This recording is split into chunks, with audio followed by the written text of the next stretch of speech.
আমাদের এই বাংলাদেশ ভৌগোলিক দিক থেকে অনেক সম্ভাবনার দেশ এবং অনেকগুলো চ্যালেঞ্জ নিয়ে আমরা এই সম্ভাবনাগুলোকে বাস্তবমুখী দৃশ্যমান করার জন্য সবসময় কাজ করি। যেহেতু মাঠ পর্যায়ের কর্মী, এই রাজনীতির মাঠে থেকেই আমাদের বেড়ে ওঠা, আমাদের মতো লোক আমরা দেশের কথা চিন্তা করে এই চ্যালেঞ্জগুলোকে প্রায় গ্রহণ করেই আমাদের দায়িত্বটুকু আমরা পরিচালনা করার চেষ্টা করি।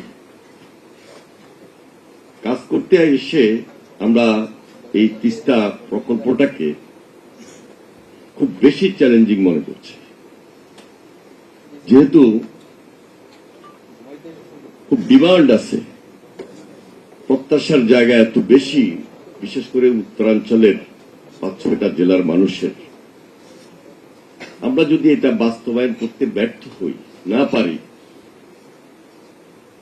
সে এলাকার মানুষ এতদিন পর্যন্ত যে পরিবার ক্ষতিগ্রস্ত বা সমস্যার মধ্যে রয়েছে, তার চেয়ে বেশি ক্ষতি এবং সমস্যা দিন দিন বাড়তে থাকবে। এই জন্য এই চ্যালেঞ্জকে ওভারকাম করতেই হবে এনিহাউ।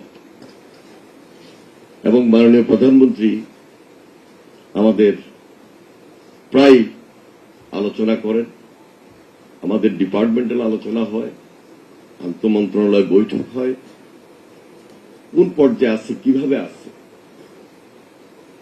উনি খুব বেশি বেশি জানার চেষ্টা করেন এবং এটাকে দৃশ্যমান করার জন্য সেই দিক বিশেষ নজর দিয়ে থাকেন।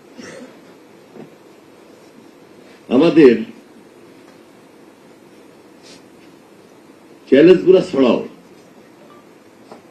নদী যেমন আমাদের একটা অর্থনৈতিক রূপান্তর, আরেকদিকে জীবনযাত্রার ভিত্তি।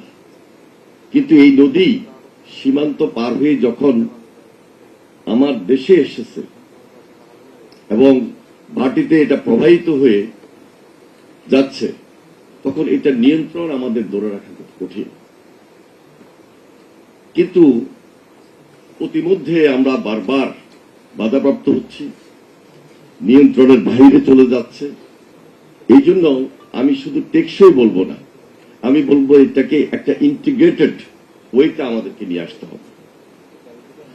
একটা সমন্বিত সমাধান আমাদের দরকার, এবং যে সমাধানের ভিত্তিতে আমরা দেশবাসীর সামনে সে সময় আমরা দৃশ্যমান করব যে এটা এই মুহূর্তে আমাদের জন্য ফিজিবল, এবং এটা ডিজাইন হয়েছে, এটা প্ল্যান হয়েছে, এবং এটা আমরা বাস্তবায়ন করতে যাচ্ছি। কখনো যেন কোনো প্রশ্ন না উঠে যে যেটা ডিজাইন হয়েছে আফটার স্টাডি, যেটা প্ল্যান হয়েছে, এটা করার পরও আমরা যেন কোনো হোঁচট না খেতে হয়, আমরা যেন কোনোভাবেই আমাদের এই প্রজেক্টটা ফেল না করে। কিন্তু এখন দেশের স্বার্থে, জনগণের স্বার্থে আমাদেরকে এই চ্যালেঞ্জ নিয়েই তিস্তা চুক্তি এবং তিস্তা মহাপরিকল্পনা নামে হোক, অথবা আমরা এই প্রকল্পটাকে বাস্তবায়ন করার স্বার্থে যা যা করা দরকার আমরা সে বাস্তবায়নের দিকে এগিয়ে যাব। আশা করছি যত দ্রুত আমি আমাদের তিস্তা পাড়ের জাগো ভাই আন্দোলনের নেতা, তিনি তার বক্তব্যে, মাননীয় মন্ত্রী সাহেব তার বক্তব্যে বলেছেন যে আমরা দ্রুত চাই। তিস্তা পাড়ের মানুষ হিসাবে আমিও ওনাদের সাথে একসঙ্গেই বলবো যে দ্রুত এই প্রকল্পটি বাস্তবায়ন করা আমাদের জন্য জরুরি।